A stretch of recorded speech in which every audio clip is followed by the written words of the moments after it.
Hello and welcome to Dance Chat with Aubre Hill. I am your host, and it is my great pleasure to be diving into a wide range of conversations, exploring topics about dance, culture, teaching, inspiration, and so much more as we look and explore the rich living history of our dance community. Thank you so very much for joining us and enjoy. Sahra Saeeda has performed and taught Egyptian style Oriental and folkloric dance on 5 continents. Originally from the Los Angeles, California area, Sahra lived, danced, and researched in Egypt from 1989 to 1995. Since then, she's been teaching and performing Egyptian and folkloric dance around the world. Sahra has been the artistic director of Ya Amar Dance Company since its inception in 1995 and a contributing choreographer to many European dance companies. She is also the president of Layali Yasmin Productions, translating to Nights of Jasmine, an independent recording and distribution label for Egyptian music, Middle Eastern dance performance, and instructional videos. Sahra has academic degrees in both dance and cultural anthropology, along with a master's in dance ethnology from UCLA. She has given numerous lectures and demonstrations on Egyptian dance, costumes, customs, ritual, and folklore to doctorate-level symposiums, university ethnic dance festivals, and dance ethnology forums. She is the creator of Journey Through Egypt, a multi-leveled, multi-year educational program, bringing her fields of cultural anthropology and dance into a well-rounded cultural learning experience. Please welcome Sahra Saeeda. So wonderful. Well, we'll dive right on in. Okay, sounds fun. When you first went to Egypt, and I believe that was back in 1989, Very good. do you remember your first impressions or any thoughts that you were having on the plane ride on the way there? I was so excited to go there. Of course, it was at the culmination of all sorts of interesting synchronicities happening. I won't go into all that; that would take forever. So I knew I was supposed to be there. I knew it. And so I was so excited to be there. And Farida Fahmi was going to pick me up at the airport. So that was nice and relaxing. And I was just happy to see her. We'd been good friends at the university. So I felt very comfortable with her. And she brought, when I came out of the airport, everything felt so surreal. It was so exciting and colorful, and in different months in Egypt, different trees change different colors. And so when I got there, it was a combination of bright yellow and bright red. And so, and it was a special smell in the air that no other country smells like. I don't know if you feel this, but when you go to different countries, when you step out of the airport, there's different smells. Egypt was specific, really specific. And so all my senses were alive. And so we got in the car, and Farida and I were just talking and talking and talking. And I kept looking at her, and beyond her, because her husband was driving, she was in the back seat with me. And I would look beyond her face and see all these flowering trees, and I was just it was just overwhelming with all the sights and sounds. So we got to her house, and it was so good to see Ali again, and mommy, her mother, and I felt very at home and comfortable. And it was so exciting because I was there to do research for my master's thesis on the Zephyr. But I knew that Farida and I would be spending hours and hours every day um, dancing, and she was teaching me things, and I really missed that. I really missed it from United States university. So I really remember it very, very well. My all my senses were heightened, and it wasn't until well, of course, we started dancing the next day. And she knew that it was like a dream of mine to someday dance in Egypt in front of Egyptians, like a real dance with real, Egyptian musicians there. And so she had told me, well, bring a couple costumes. I'll find you a wedding or something to dance at. And so I asked her how that was going, and she she mentioned that her husband had done some work on that. And unfortunately, if I just dance for anything, um, if I even put on a costume, I can get arrested because I didn't have my proper licenses, and they were being very careful. And so then quickly we found out from an impresario, Ali's friend, that if I auditioned for a five-star hotel, then because I'm a foreigner, they don't know how the Egyptians are going to take to me, so that it's an audition, so then that's because the five-star hotel would make my papers and all that for me. And so I'm just like, sounds good, we'll do that. So we started working on that. At some point I did do that dance. I was so excited, and it felt like, okay, that's the top of my life, everything's going to go downhill from now, but it's okay, I did that. And um, and then a couple of days later, they called and asked me if I wanted to start working. It was amazing. So that started 5 years and 10 months of straight work contract at that five-star hotel. And they made all my papers, and they treated me beautifully. And I had a wonderful experience there. But it was just, everything was so exciting. And I was also doing the dance research at the same time. But I have to admit, actually dancing there was taking most of my attention. But it was fun to do the research too, because poor Mahmoud, it was his job that every Thursday night it was up to him, because that's the night they have most of the weddings, to drive me around, and we'd have the windows rolled down, listening to hear if we could hear the dun dun dun dun dun dun. And when we'd hear one, then we'd run over there, and of course Mahmoud arriving would create total chaos, and then we would try to get back together again. But everybody was always so happy to see him. Sometimes they thought I was Farida. He says, no, no, I am. Yeah, let's go with that. So that was fun too. It was really, really delightful. It was wonderful. You inadvertently blessed all of these weddings with Mahmoud's presence because you were researching the weddings. Yes, yes. And I was telling him, if I really truly stuck to my research for my master's thesis, the they would start the Zephyr, and then Mahmoud and maybe Farida would show up, and then everything would be chaotic for a while, and there'd be a lot of pictures, and then they would return, but I couldn't include that piece of research since that never happened any other time. But it was fun. Yeah, it really, I felt good. It was such a positive subject. People are thrilled about Zephyrs, and they're always so eager to explain it to the foreigner who's really interested.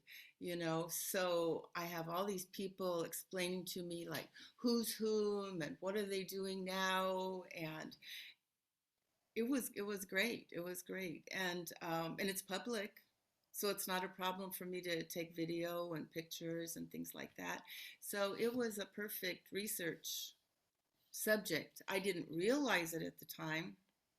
I thought it was simply going to be easy, because my dance company and I don't even know how many Zephyrs we did in the Los Angeles area. So I'm going, oh, this is be easy, because it's so happy. I can always find one. I can do video. I can talk to all the people who had hired us.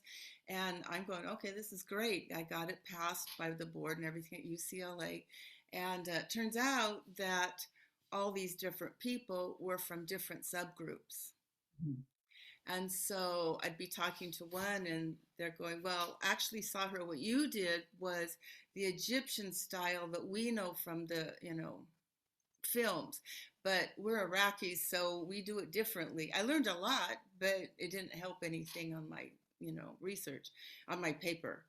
And then I go to somebody else and they said, well, what you did was the Egyptian style that we see on the films, but we're from the mountains of Lebanon, so we have horses and men with swords and no women at all, and other places only women, and then other places no women. And it was just like they would be absolutely opposites, other than escorting the bride from her family home to her new husband's family home. Other than that, everything was always different. So couldn't put that in a thesis. So that's one reason, Farida kept saying, Sahra, you have to come to Egypt and I will help translate. I will help finding people. Mahmoud can drive you around. It will be, you just have to finish, because Farida always wanted me to be a university professor. So just hurry up, get the dancing out of your veins, and, get busy on what you're really supposed to be doing, with your teaching. So anyway, that's how I got there and what I was supposed to be doing. And it was a great subject. As Farida says, I accidentally do some things right sometimes.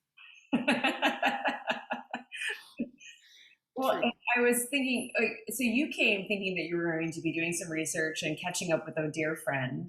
Yes. So were you thinking you were going to be here or in Cairo for maybe a few months or maybe a year? Yeah, my ticket was for 3 months. Okay. What I thought I was going to do in research in 3 months, I don't know.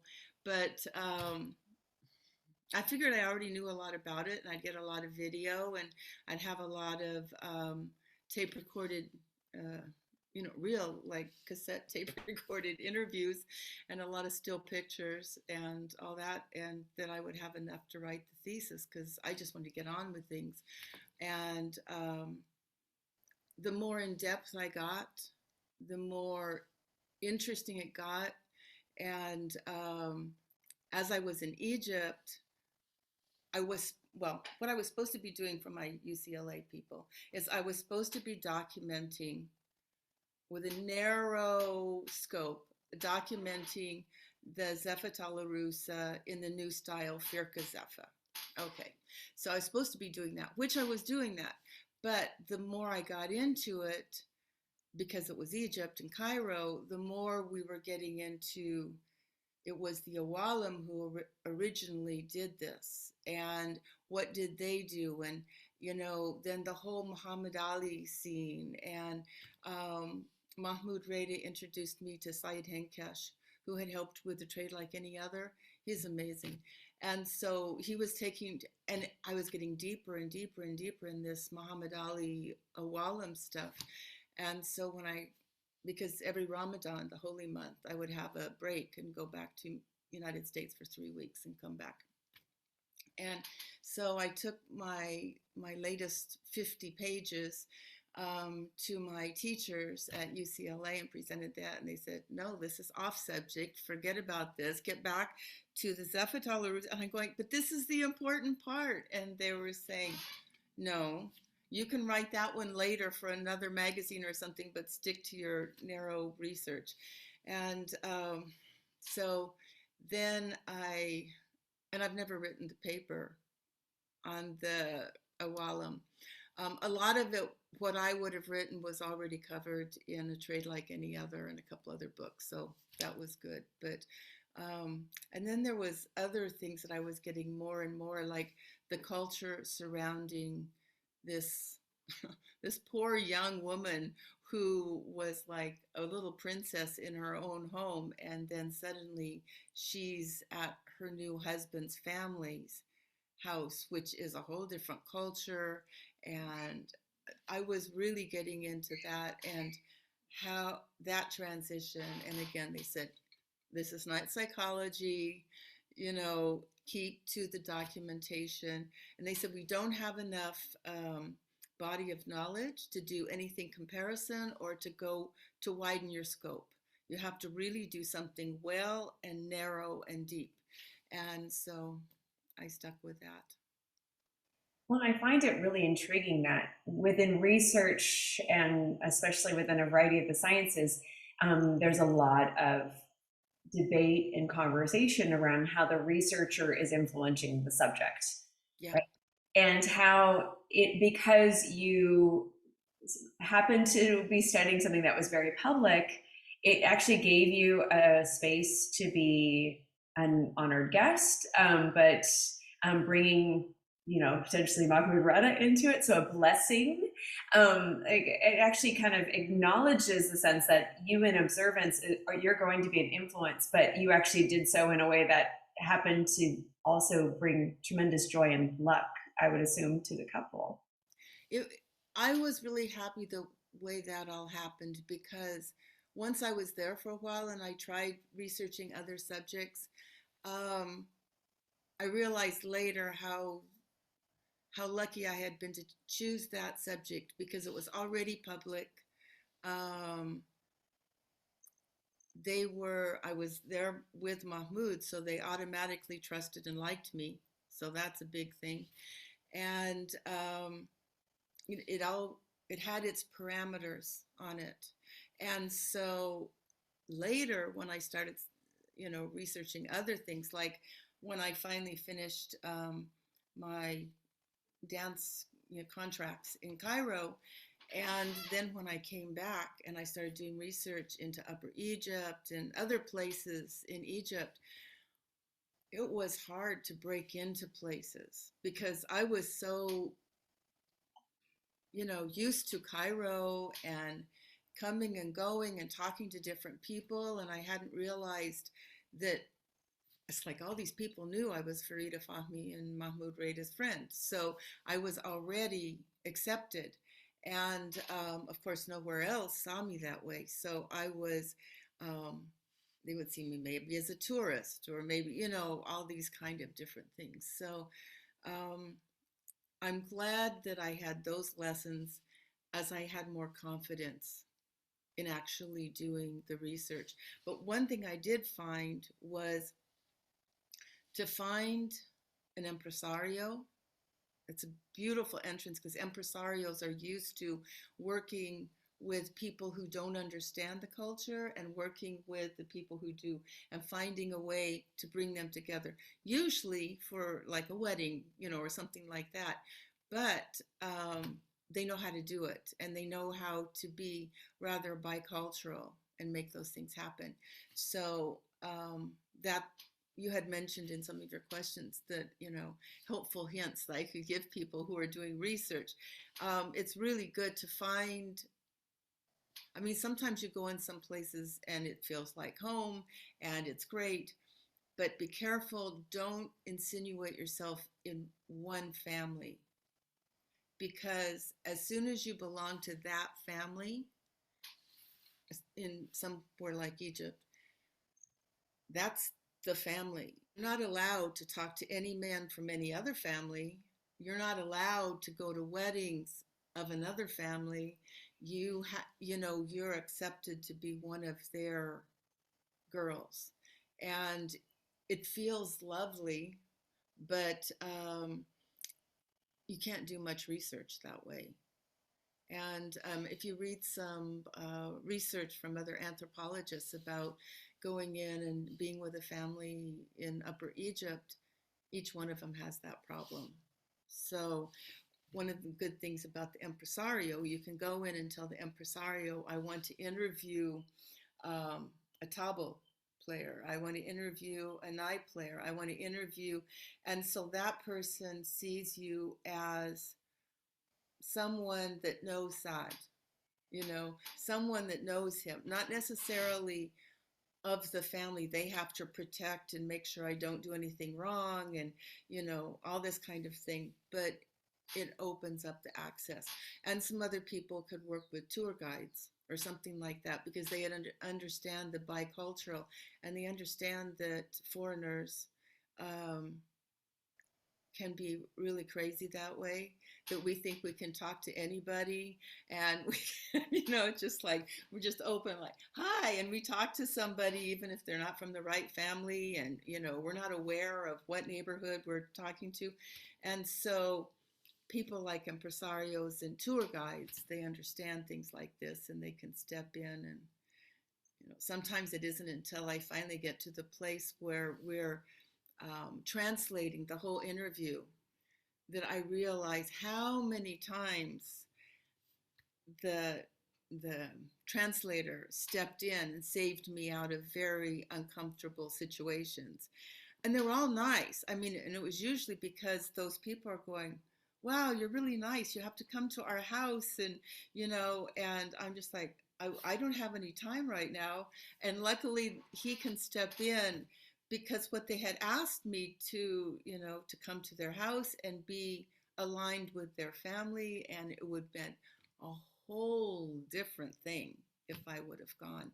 And so he has to say, actually, she has to go back up to Cairo. And, he knows culturally how to step in and not make me seem like a real horrible, unfeeling person. And so yeah, it, it, it's a good way to enter into the culture. There's a few people that I'm in their family, so it restricts who else I can do research on. But it, all three cases were done, and I knew that that's what was happening, and realized I would rather be close to this person than to have my freedom. So But it seems like the impresario or your tour guide can help actually navigate through the social sea, right? They can see those elements and be able to do so with a sense of respect and care. yes, yes, They bring yeah, you. and they know my intention, because they're also rather bicultural. And it may seem to us that it's just normal, and all they have to do is translate words, but they're translating a whole other thing. They want that person to know that I respect them, but I'm not showing interest in that. I want to get married to one of their family, so they know how to, you know, do that cultural thing. Well, and I think the idea too of alliances is maybe really complicated for especially people from the United States, because most of our alliances might be like business dealings or things like that. And so having like a social sense of respect and obligation towards somebody is not something we necessarily maybe think about as being as important as it is in, say, a culture like Egyptian. Yeah, yeah, it's like, if you, okay, say you go and take classes from a teacher, an Egyptian teacher, and you take a workshop, and then you take a workshop from the next teacher on that weekend. Everything's fine. And you haven't restricted yourself, because they see, okay, she's a student from me, and now she's a student from them, and they respect that, and everything's great. But if you go to Egypt or anywhere and they know you only take lessons from them, I mean, maybe you're just interested in taking lessons from them, and you don't need to do the other right now, but they see you only take lessons from them. Then they're going, okay, she's mine. And if you, how do I say it? Like the next time they come or something like that, you make sure you're there. And if they find out you take lessons from another person, they can feel honestly betrayed. And I have unfortunately done that to a couple of women that I adore. And luckily, we got through it. And I had to just admit that, honestly, I had no idea. And they're going, no, you couldn't have not known. No, honestly, I'm American, and Americans take classes from a lot of different teachers, and it means nothing bad, you know. But there's two groups of teachers I don't take lessons from anymore, because of those two particular teachers, and those two teachers don't overlap, or else I would have to choose between them. So and even with costuming, if you go to the same costumer all the time, then that can you can belong to them too. So I belonged to Madame Aubre for a while. That was fine, no problem, no problem at all. But then I started bringing, when my friends would visit me in Egypt, then I would bring them too, and then we would go other places. So it was, I didn't even realize it was happening Mm. until she told somebody else, you know. And so then after her, I was careful to, I have my favorite costumer, but I do visit other ones now and then just to make sure I keep that Open. open. It's really it's a strange thing. It's something that I really had to work on. Well, having been in the dance community here, especially on the West Coast now for a number of decades, it's funny to me because I feel like in certain time periods, we have very much had that depending on kind of what community you were in, where Yeah, some of the senior teachers would really feel a sense of not ownership per se, but alliance in a certain type yeah, of way that if you were studying with them, that you only studied with them. right. And there's been time periods where that was a like an actual policy that if you were going to study with this person, that you were excluded from studying from other people. And I think that's really changing at this juncture. Yeah, It's it's interesting because it's a similar behavior or response, but in a completely different cultural landscape. So it doesn't necessarily translate values or anything. But within the dance community, how it feels like to me, and this is just my opinion, that it really came out of a sense of scarcity of hmm, students, yeah, and of the opportunities that could come from what you could create within the dance. Um, but it is just interesting because some of those things I always find are culture specific, but we have some kind of interesting parallel here. yeah.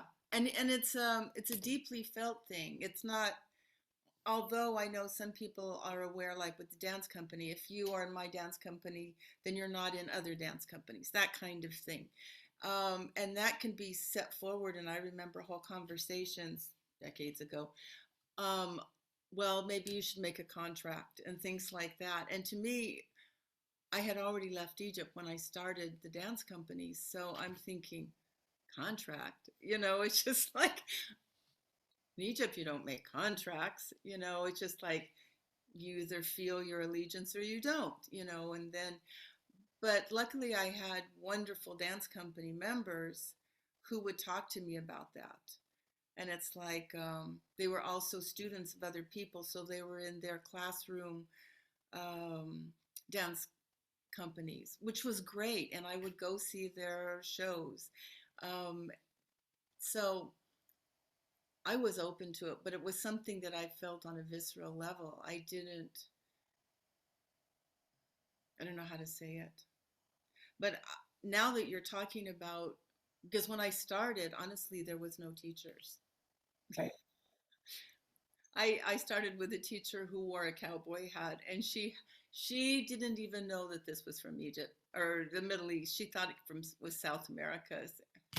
So she didn't care what I did.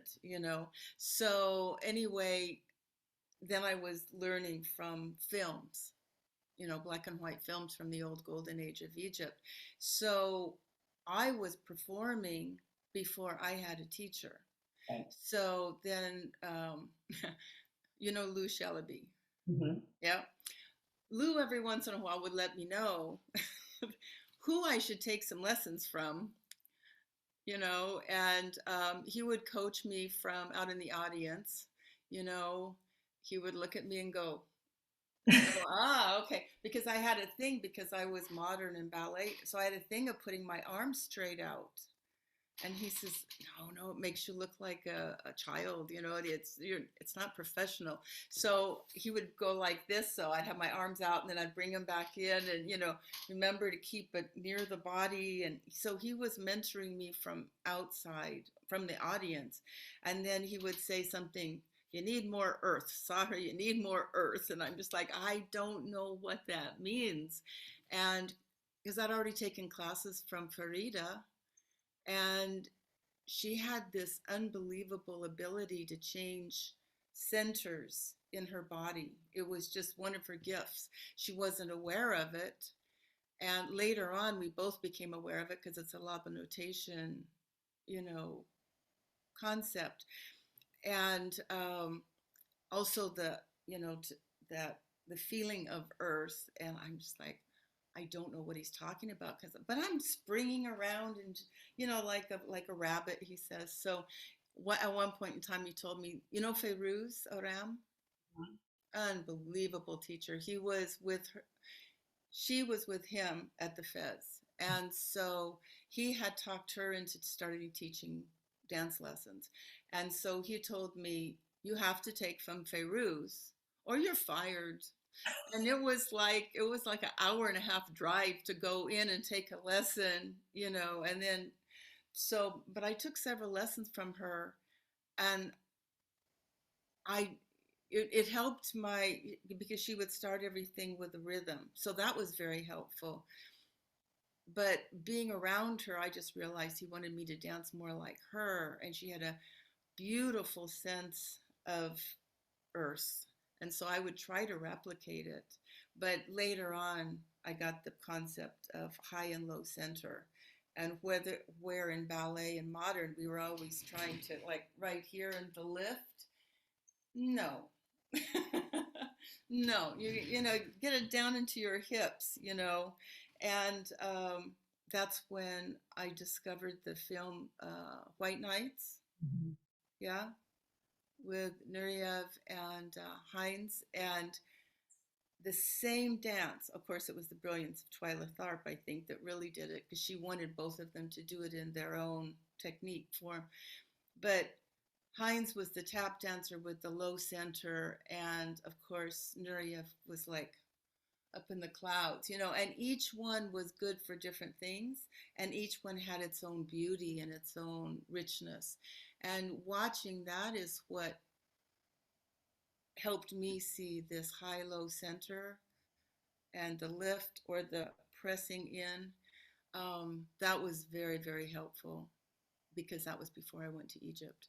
And in Egypt, when I auditioned, I really was jumping around like a rabbit. No one will ever see that. Nobody will ever see that audition. And and Farida kept saying, you know, just like relax a little. And there's a couple steps that she has forbidden me to do. You know, like the entrance step where you go step together, step around. No, I'm not allowed to do that You got to jump. because she does not trust that I will do it right.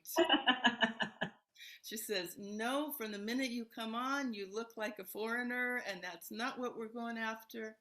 So then I had to go into the step, heavy, step, heavy. And she's like, okay, do that one. So that's my step now. But it was lovely. I'm so glad I had the education I did. I'm really, really glad. So And it's amazing to think about. I know Lou was unique in this in many ways, but the idea of taking such investment in the dancers at your restaurant, right? Like, you know, yeah, especially now, like, you know, they don't really care. They're like, okay, you're cute and you're in a costume, nice. Are the right. and so having that mentorship and that kind of that trust, right? Yes. That he was really investing in you succeeding. It wasn't necessarily driven by other No. buyers or anything. He was truly he loved it to see an artist on stage. He loved it, and he loved it because he would, I mean, I would be sitting out in the audience with him and he would just be studying them. And when he talked about the music, I didn't get, you know, I knew that he was interested in them, but I didn't get what he was saying. But if it was a dancer and he was like, look how she does that, see how she retains this, you know, and then she goes, then I'll go, no, she lost it there. Did you see how she lost it there? I'm gonna get emotional. Sorry, didn't Okay. expect that. But but there was times that somebody would be dancing and he would actually like run over to me. He said, "Did you see that? Did you?" You know, his main thing was, that was a great moment of the stage. You know, and I'm just like, just to know somebody out in the audience was appreciating your art that much, it it was, we didn't have other reasons to dance. You know, we were there, and if you loved it to dance and you loved the art, and he always says there has to be a balance of art and commercialism, which was hard for me to accept because I just wanted the art part. But the commercialism were things like you don't wear the same costume too many times. You know, be aware of who's in the audience. Realize, you know, you can look at the different tables and know what countries they're from. So if nobody in there is an Egyptian, don't do an entirely Egyptian show. And you know, so those things, mostly respect the audience and be observant. I could respect that a lot. But really, So the base of that entertainment is about capturing the audience's attention, right? yeah, Holding their attention and their intrigue. yeah. So no, he was great, and luckily he and the musicians knew enough about those things that I didn't have to really worry about it. I responded. You know, I'd be going, why are they playing that? Because they never play what you want them to play. That was a new concept in Egypt. That was amazing that I have my own band and we rehearse and I can tell them play this and this and this, and they honestly do. You know, that was great, because at Cascades and the clubs back then, you had to have put in your years to even request a song. And if they felt that you were being a little bit too, you know, like, who's the boss here? That's exactly the song you will never get. So luckily there was there was a guy that would play I don't think it was called Mizmar because he was actually Jordanian. But anyway, I love the Egyptian stuff because it was just coming in then. But 1 or 2 nights a week, he would also be playing. And sometimes I was dancing 4 or 5 times a week there. But when he was there, I could feel it was either on the veil part or the slow part. In the back, I could hear this. You know, I'm just like, okay. And he was tuning it, you know. Right. And everybody in the room would be going crazy. And I'm just like, I have no idea. The first time that happened, I'm going, what is that noise? Because he had his back to the stage, you know. You know, it was the most disgusting sound. But the audience was going crazy. I'm going, okay, I'll ride this in, you know. So then they start playing one of the, you know, probably the da da da da da da da da, you know. We would start that and I would just respond to it. I had no clue how I was supposed to dance to it. I would just respond to it. And I also was used to watching everybody in the audience get up and dance too. So they'd play one song, it would be one population of people dancing. They'd play a different song, a different population. So I'd be observing what steps they did and how they felt the music. And so anyway, I was trying to do that. And turns out it was more like this dub key Oriental fusion.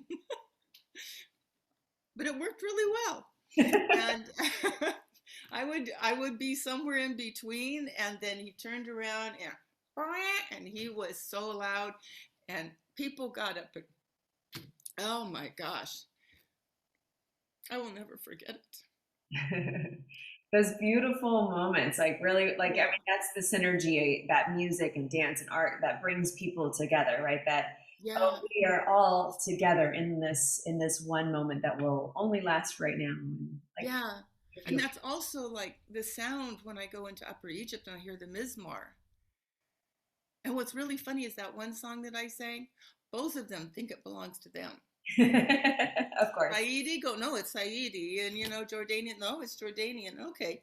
So, and then here we're having big arguments and, you know, they're, different talk things. No, it's this. And I'm going, I mean, who am I to say anything? It's not my song. But all I know is I observed that two different countries think it's theirs. But, who am I to say? But yeah, and it's funny because I don't know this mentally. Mhm. I know it from a different space. So in many ways, I'm really glad I learned those things that way. And then later, when I learn history or background or, these other things, it makes it richer. But it's like when I dance, it's yeah, here I go again. It's been too long since I danced, obviously. So it just comes in and comes through. I try not to let it like mess in the mind for a while. Right. It's a different way of knowing and being. Yeah, yeah, So this was at the Cascades, correct? yeah. I had danced for a couple other little places before, and then I danced at Cascades for 7 years, and then it finished the same year that UCLA finished. Hmm. So I was rather rudderless for a while because my three identities finished. My Cascades was gone and UCLA was gone, and Farida went back home, and I'm just like, what do I do now? So Right. I really don't remember what I did. I kept trying different places to work, and they weren't the same rich family that Lou Shellaby was, and I got in a few arguments with a few managers. That was not who I was. So there was many places I worked 3 times Yeah. because it's on the third time that they let you know, you're not paying attention enough to the rich guys in the audience. And I was like, okay, we understand each other. He says, so you'll, yes, I won't be coming back. Is how that is. But what was really amazing is when I did get to Egypt and I was dancing at, I didn't know that several times Lou had followed me around to these different clubs and told him, don't push her. I didn't know that. And then when I went to Egypt, now I'm going to get it all. Lou actually showed up Oh, and talked to my manager and made sure they were treating me okay. And they were. So he was happy and he told me, yeah, you should stay here for a while. nice, nice. So I did. Yeah. Oh, what a treasure. It really has been. It really has been. So then, after this amazing learning and sharing rich experience in Egypt, you come back and you start your dance company, Yama. Yes. Yes. And you created new productions every year, basically, right? For 12 years straight, Every year. Yes. and, Yes. which that's an amazing amount of work. Uh, that must have come with a variety of interesting inspirations and lessons because running a dance company is a lot of work. And I think dancers now are kind of used to that because there's so many more dance companies than there used to be. Most people Yeah. before might gather in different groups, but really it was very solo focused. And now we have a plethora of dance companies that people get a chance to partake and train and learn from. Yeah. What were some of your kind of biggest inspirations or lessons of having the dance company over Well, I those? started the dance company because, um, okay, at Cascades, we had a thing called the early show. So the early show, normally the normal thing was to have live music, and it went from about 11 until 2 o'clock in the morning. And it was Middle Eastern audience, and the dancing for the professional dancers were all solo dancers. And of course, the audience did all these wonderful different kinds of dances. So I was out there learning as much as I was performing. But then Lou had the idea. Um, I had brought my little student dance company from a dance studio I was teaching at. And he loved it. So he says, you know what we should do is we should have an early show, because what they called tourists, which were Americans, would come in like 7 o'clock or 8 o'clock and think that they're going to eat then. And the idea of them waiting until 11 or midnight was too late for them. So Lou said we should have an early show for the Americans. At first, we tried to do it with live music, and it just did not work. So then we went into taped. But anyway, so we had that early show, usually 3 people, and I was the director and choreographer for, I don't know, 2 or 3 years.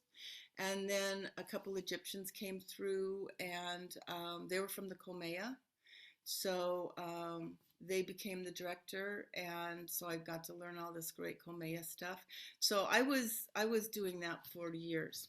Anyway, some of the audience that became popular with the audience, and sometimes our group actually danced at their weddings too. So that was fun.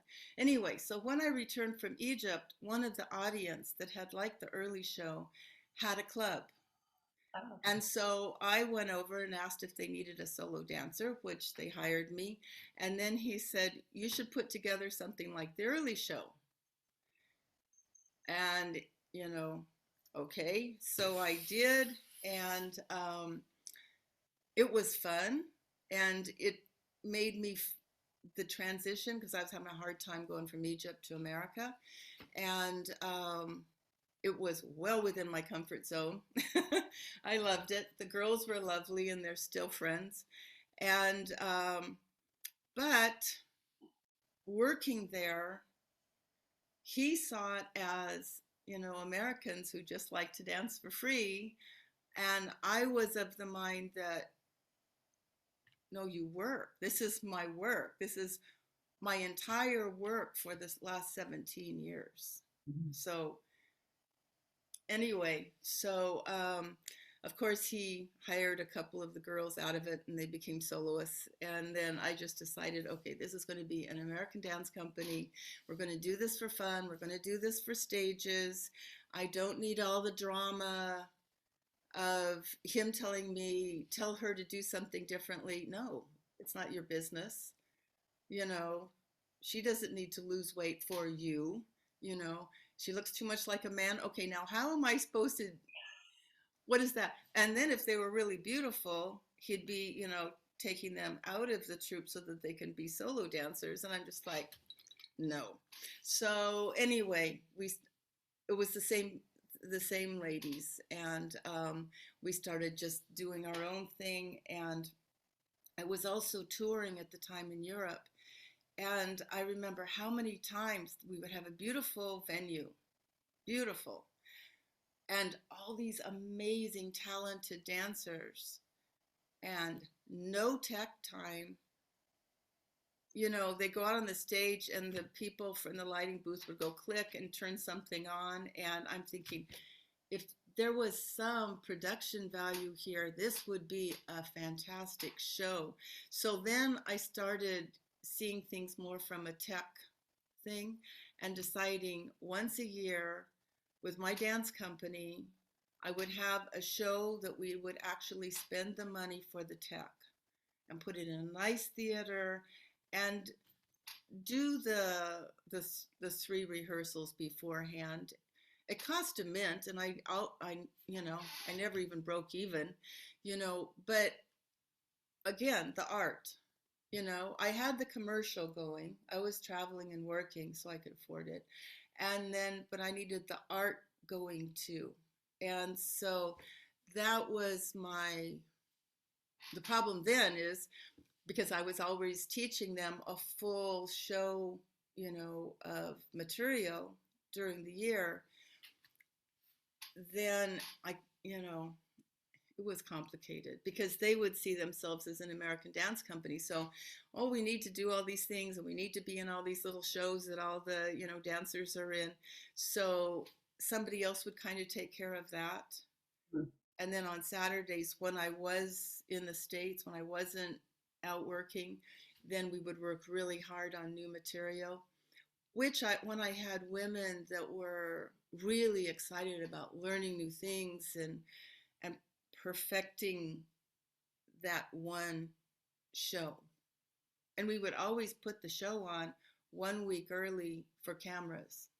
Mhm. And then in that week, there was always a bunch of changes, So our real show for a real audience that was also filmed looked good, because how many times if you put on a show, you get it filmed for the final day and you look back and you go, well, we should have done that, we should have done that, and different lighting would be much better, so that's you know that's what I did. So but as we continued, um, we had different people coming in and out, and I was having to spend so much time traveling that um, the aesthetics became different.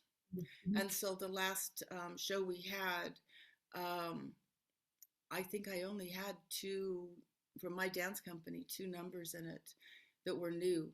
And we did a couple old ones, but we also had Angelique and her group, and Fatim, and Lee Ali, and Asmara from New York. So it was a full, wonderful show. But I became aware that I I was not in the same place that I could put on a whole show by myself again.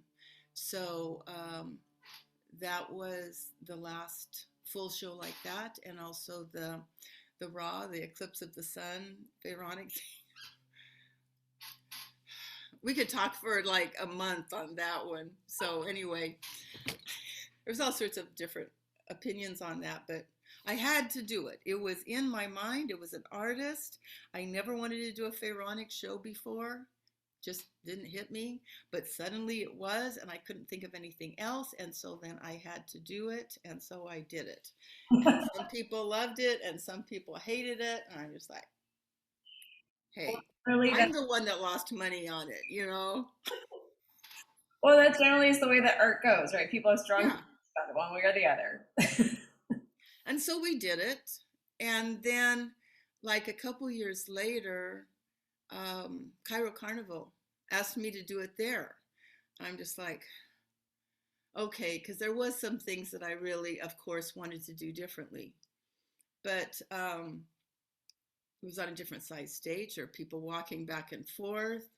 Um, I'm not going to get into other things, but well, yeah, I will. My father had just passed away. And so I had one full cast going for the final show and the Mother's Day show. And then I had an entirely different cast doing Ra, the Eclipse of the Sun. And it just overwhelmed me. And, I couldn't do it again. It was the end. And so I, um, I told everybody that, I would have to pull back from the dance company, and everybody everybody says, no, no, no, she'll bring it back, she's just, she's grieving, or she's tired, or she'll bring it back. And I kept telling people like Roxanne, no, tell them no, I'm really done. No, no, we could just do something. And I'm going, the whole idea was not to be like, can I say half-assed here?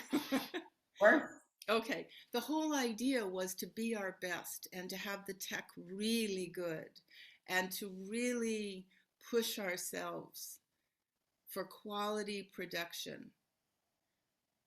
And I'm fine. I mean, people are using my choreographies all over the place. I still have costumes out. I don't know where they are. So if they want to use stuff that I put out there into the ethers, I'm happy about it. I feel great. But when after 13 years, it's just when you feel inside, no, I accomplished what I wanted to accomplish, and we're not doing that anymore. It's not the energy. It's time for me to do the next thing. I didn't know the next thing was going to be Journey Through Egypt. and yeah, so you kind of quickly ish Yeah. began this whole other adventure, culminating decades of your research into this program that has multiple levels, the first two being in various locations, and then level 3, level 4, and now a new level Now 5. up. I'm so excited. Yes, all being in Egypt, where people get a chance to really understand the cultural context, the cultural complexities around dance, separately from just being maybe just the entertainment form that they may Yeah. have exposure to in other dance classes. Yeah. And also, it's not why I started it, but it turned into um, Egyptians. How do I say it? Egyptians have, dance is a big, big part of their life. It just is. So, dance is sometimes, some of the dance is part of their daily life. Like their sister gets married, so you have a party, and, you know, that kind of dancing, you know. And then also there's the professional dancers of the area, which sometimes dance differently than home style. Sometimes in that area, it's the Gawazi that dance that professionally. Nobody else does, you know. So it's that also is cultural, and it also has its cultural specifics in the movement and the dress and your place in society. And then also in Egypt, in each one of the governorates, kind of like states. I think right now there's 25 of them, but each one of them has a governorate Sakafa, which is a culture palace, which is owned by the government, but it's the people who are dancing and playing music in it are from the area.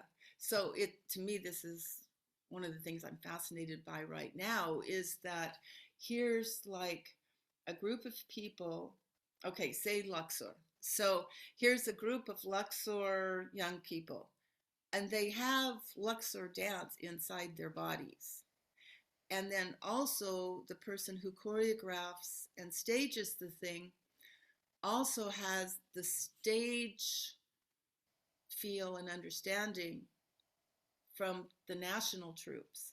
So they understand the stage, and the dancers feel the movement. And I'm just like, what could be better than that? You know, so that's very interesting for me too. And then, of course, Reda has his own technique, his own way of dance. Kolmeya has their technique, their way of dance. And then, of course, like belly dancers on stage that have Saidi guys dancing around them, that's a whole different kind of thing. So, say some Egyptian comes through, or a group of Egyptians come through and teaches, each one of them can tell you, no, this is the right way. And Egyptians are very convincing, and they feel it, you know, and, you know, this is the right way. It is. There are like probably 30 different right ways to do that, you know, and a lot of times in United States, I know it's like, I have had girls like crying, going, this one says it's this way, and then this one says it's this way, and this one says I'm doing it wrong, and I'm not holding the stick right. And I know, you know, but somehow it helped them to know, okay, this guy, he was a dancer for Fifi Abdu. He has his way of doing it, and it's right, you know? And this guy is from the Reda troupe, which is an entirely different way of doing it, and he's right too. So you just have to know where they come from. And somehow that helped.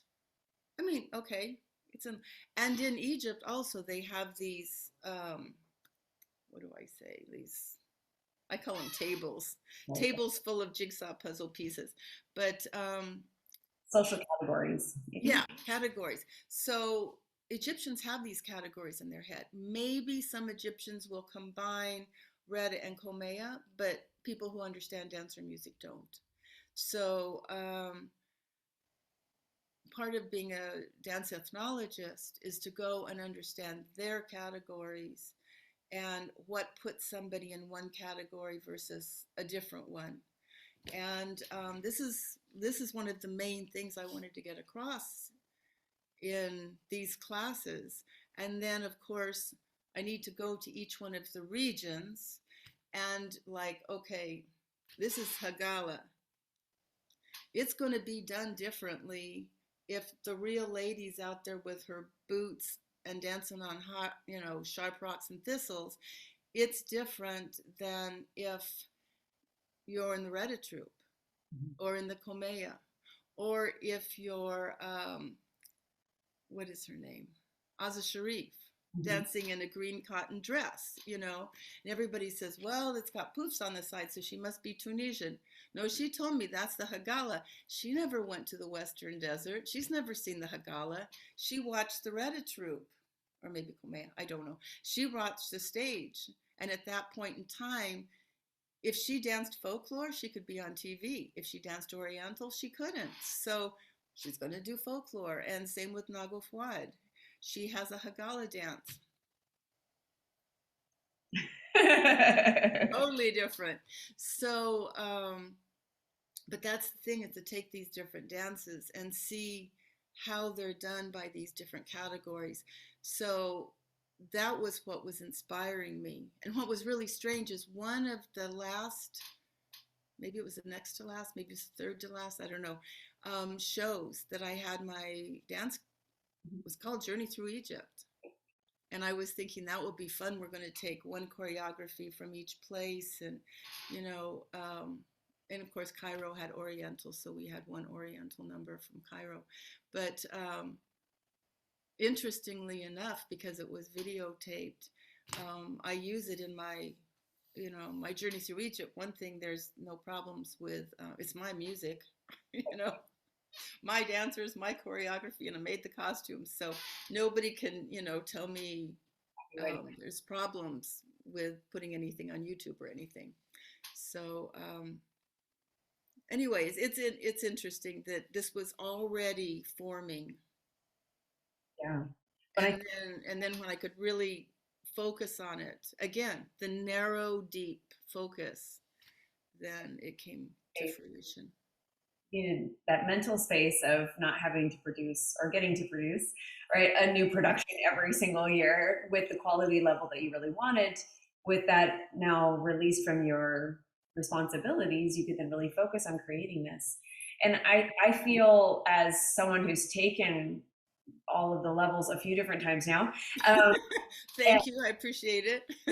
It's fantastic, and it's so inspiring every single time, that it really helped create one context and understanding the importance, and creating really a way to approach the complexities of learning cultural studies. Mm-hmm. And that I think it gives you such a richness of deeper understanding, as well as opens up so many more questions, right, about Egypt. But I think it brings in more of a responsible and nuanced way to think about cultural studies anywhere, right? And really thinking about if you take any art form and you pull it out of context, how you actually change so many of the values, and how, if we are projecting our value system from one culture to the other, how we're most likely misinterpreting a lot of aspects of it, right? And kind of the common element of things is that anything that just like moves the hips, right, must be sexual in some type of orientation. You're like, actually, no. I've heard people jump to that conclusion, and I'm just like, what? Yeah, exactly. You're like, well, the hips do a lot of different things. But I think, right, it's why I continually recommend, even if people are not necessarily interested in Egyptian dance in particular, mm-hmm. at least taking level 1, because I think it really it's like when you've looked at something like this for so long, all of a sudden you're like, whoa, there's a whole other world here to understand, and then navigate the different information they're getting, right? That the fact that this person's like, oh, this is the right way to do it. Oh, this is the right way to do it. How do I navigate those contradictions? You're like, all of a sudden you have a system to approach that information. And if you're from one culture and then you have somebody from another culture say, no, this is the right way, different things will be, you may notice the steps he was doing, which to him maybe were not important at all, or like in Lama notation, you notate where the arms and the legs are.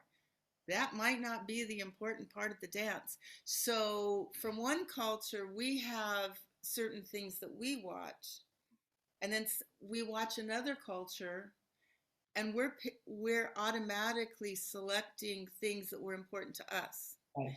And I think that's what's really interesting is to go to Egypt and dance with the people. And to me, that's so important. Like I know people have gone, I don't want to put down the big festivals, but I know people who've gone to Egypt and they're going, oh, I took all these dance lessons, and it turned out that they were all foreigners, Mhm. or or maybe they were already troop people, which is also good, you know. But well, did you dance with any Egyptians? And it turned out the Egyptians that they met were like the waiters, Right. you know. And I want to make it bigger than that. So when you're actually dancing with Egyptians, and if you dance with like a family in Cairo, you're going to be dancing differently than when you dance with a family in Aswan, you know. And a lot of times we think Egyptian dance, and the different regions are so different, and the different categories of populations are so different. And there's just so much richness there. And sometimes once you experience it, like I had one friend, I won't say her name because she doesn't say that anymore. But anyway, she was in my class in Czech Republic, and she was actually from Germany. And she asked me, so how, because I was in the Saidi part, so how many minutes should a Saidi dance be? I'm going, like, for what? Like, if this is like, because I know she's into performance stage, you know, things. Okay, well, if you're going to dance a Saidi dance just for itself, then maybe, you know, it's up to the sponsor, really. I was trying to think of information that would be helpful to her. Or sometimes you put it into the entrance, emergency. You know, there isn't really that one. She says, no, but really, how many minutes should it be? I go, really, there's no answer to that. I said, because if you're a Saidi person, it's like for all of your life, you know? And she's like, and I'm going, okay, just come with me to Upper Egypt and you'll never worry about this question again. And she went, okay. And she did. And she turned out to be one of the best research people I've ever had. She was so insightful because it was, we got to Luxor and we, you know, we went out to the countryside and she's like, oh my God, this is all really real. And I go, yeah, it is. They really wear galabeas. They really wear they're really holding the saya. Yeah, they are.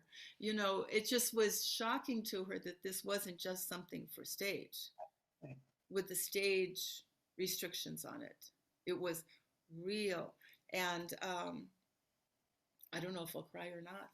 But normally, when we go to, you know, just like me and one other, when I'm doing research, I don't bring a whole group of people.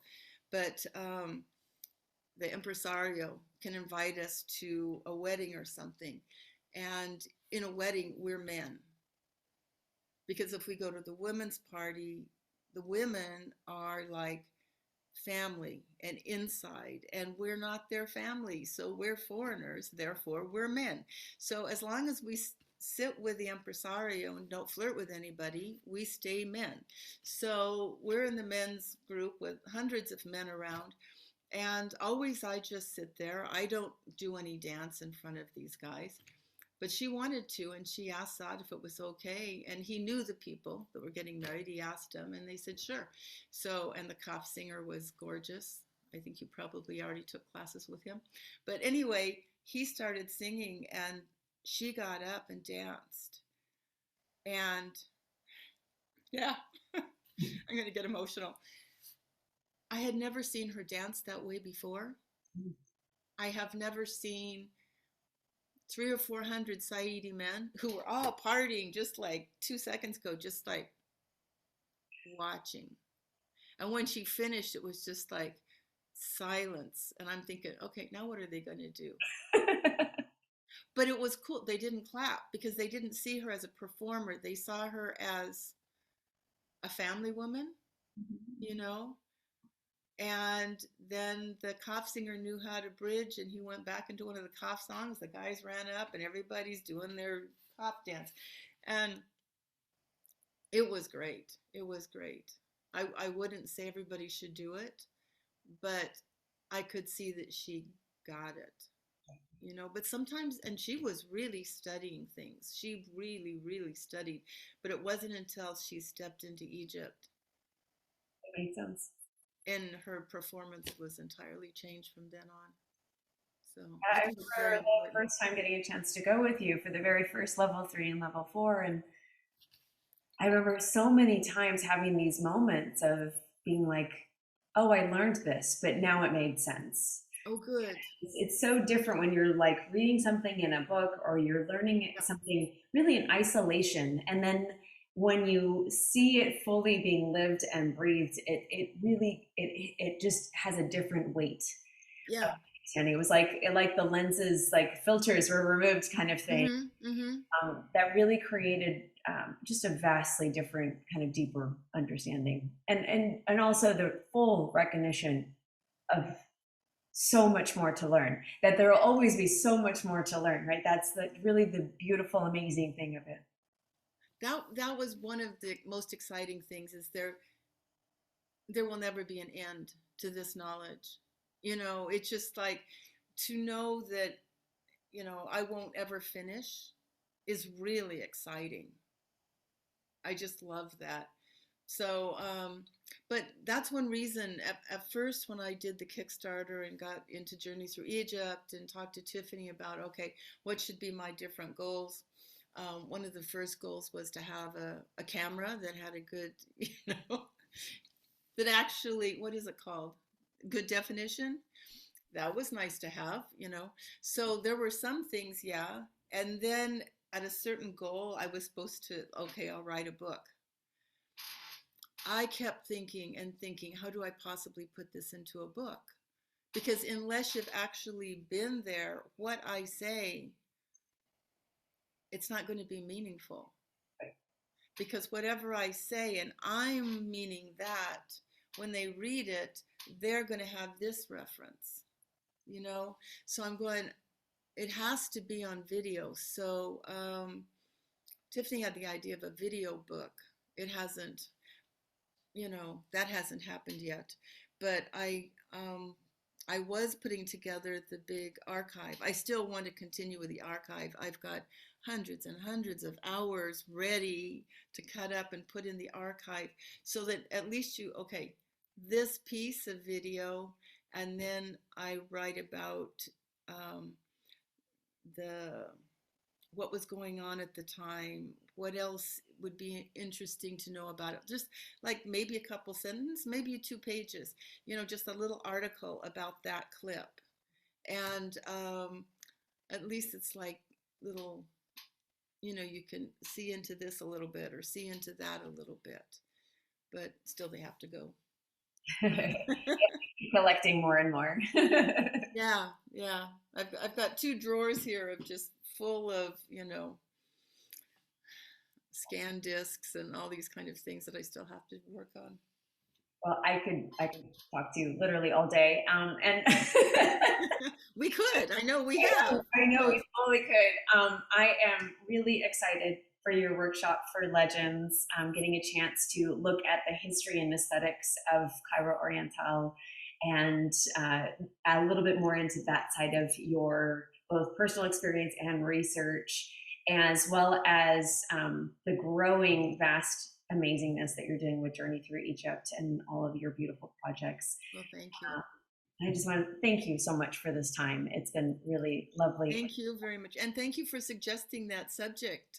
It like opened a whole thing. Okay, now I'll work on this now. So it won't be entirely a master's thesis, but there's a lot of things that I have in my mind and putting them together, and how you were interested in seeing aspects of Oriental dance through the effort shape view.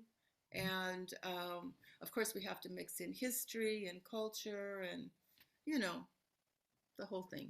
It's really wonderful. It's going to be fun. It's going to be fun. Well, wonderful. Well, thank you very, very much. Thank you so much. This has been so much fun. I really appreciate it.